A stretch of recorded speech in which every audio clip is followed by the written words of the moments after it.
doesn't have the authority and the power to take control of that area between the Litani River in the south of Lebanon and the border. Under the Security Council Resolution 1701, that area is supposed to be cleared of any military other than the Lebanese military, and what's called UNIFIL, the United Nations Force in Lebanon. Well, UNIFIL has just gone missing altogether. And over the last few years, Hezbollah has been able to rebuild their military capacity in that area, totally contrary to Security Council resolution. And they've been firing rockets indiscriminately into Israel and into Israeli cities. So in the end, no Prime Minister of Israel can ignore that, has to deal with it. The UN won't deal with it. So he has to deal with it himself, and the Israeli Defense Force is just doing that.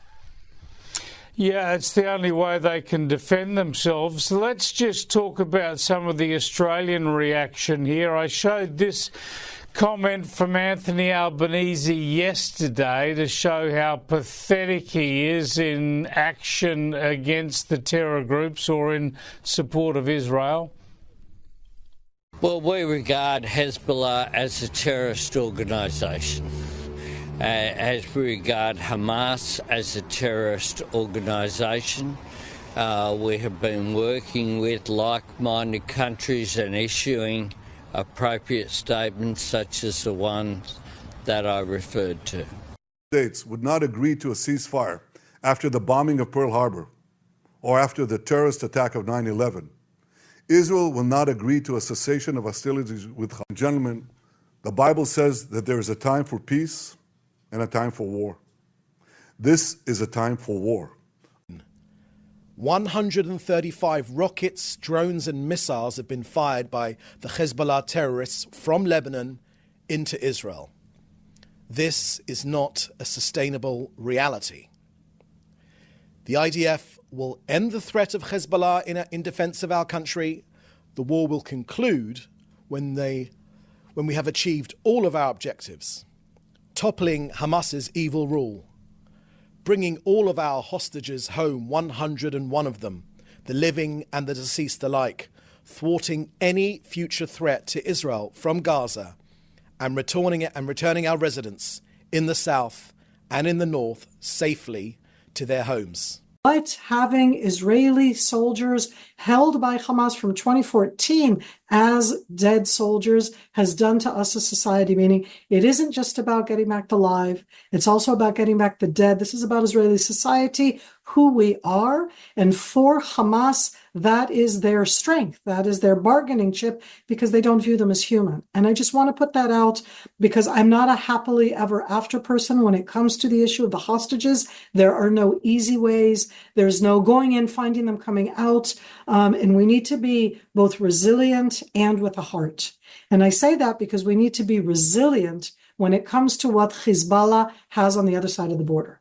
Because Israel has done over the last 3 weeks, and I'm going to say even the word amazing, but it is taking capabilities that have always existed in a very focused way to attack directly Hezbollah's capabilities. And we all know of what's been happening, if it's in Beirut, if it's at the targeting, what the alleged Israeli attack with the pagers, all of the different targeting from Hassan Nasrallah and down. What's less understood is what Israel, the Israeli ground forces are doing in Lebanon. And I am going to quote the IDF spokesperson, but I'm going to put it in my terms. What Israel is doing, the Israeli forces are clearing out the Hezbollah preparations to do on October 7th. And I want to be very clear, on October 7th, to come in overland, underground, from the air, from the sea, to come into the dozens of communities on the Israeli side. So I'm saying that's the plan. We all saw what happened on October 7th, 2023, a year ago. But what Hezbollah had was 10 times more in the strength, in the weapons, in both the jeeps and the motorcycles, the pickup trucks and the paragliders, and the Israeli troops have been going in literally a kilometer and exposing underground subterranean capabilities. Go look at the pictures. They've been exposing the cache of weapons, the weaponry itself, both inside the tunnels, attack tunnels towards Israel, but especially the harsh part is the enormous amount of weapons found inside people's homes. Talk what that means, government not functioning. It doesn't supply you with an electricity grid that you can use. It doesn't have a functioning taking out garbage collection in the country. It doesn't have any of the capacities that we so take for granted that that's what a sovereign country does, where it kind of takes taxes and gives back to the country. And what's filled in that void in this failed state, Lebanon, has been, and here I'm going to say, the Shiites. It's both Hezbollah and Amal for the Shiites, and every one of the other subgroups, the denominations. It's a very interesting structure there. They each have their own. It's all totally separate. So people want. And I still say that, and I emphasize it. I would not rent out my living room for a cruise missile. This does have to do with ideology. And Israel has been very clear. We're telling people, you're uninvolved, leave, go save your lives. Don't allow these terror entities not only to take away your place and your home, but also your life.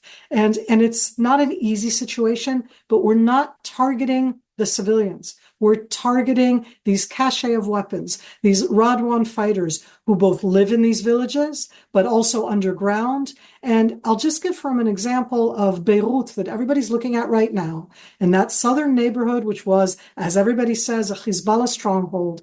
And when I watch the Israeli attacks against the different Hezbollah targets, look at the view, not because it's pretty, it's horrific. But in military eyes, what you see are what we call secondary explosions. What does that mean? It means that we attacked a place and our explosive went off. And because our explosive went off, it makes all of the weapons that are there, those arsenals that are there, explode. And oh my God, what is being held underneath these civilian communities at the heart of Beirut by Hezbollah? And I wouldn't want to live that with underneath me. And I don't want the Lebanese to live with that underneath them. And I want to hope that what we're doing in southern Lebanon, that Amir described so well, in that systematic clearing out, that at the next stage, the country called Lebanon, because there is a country, it's different from the Gaza Strip under Hamas, that the country called Lebanon, with the help of the world in a different way, may decide to do for themselves a different future. Having said that, let's remind everybody, Hezbollah, the direct line to the Islamic regime of Iran, and I want to see that we're taking care of that supply line, of that ideology, and of what the Islamic regime of Iran is doing directly against Israel.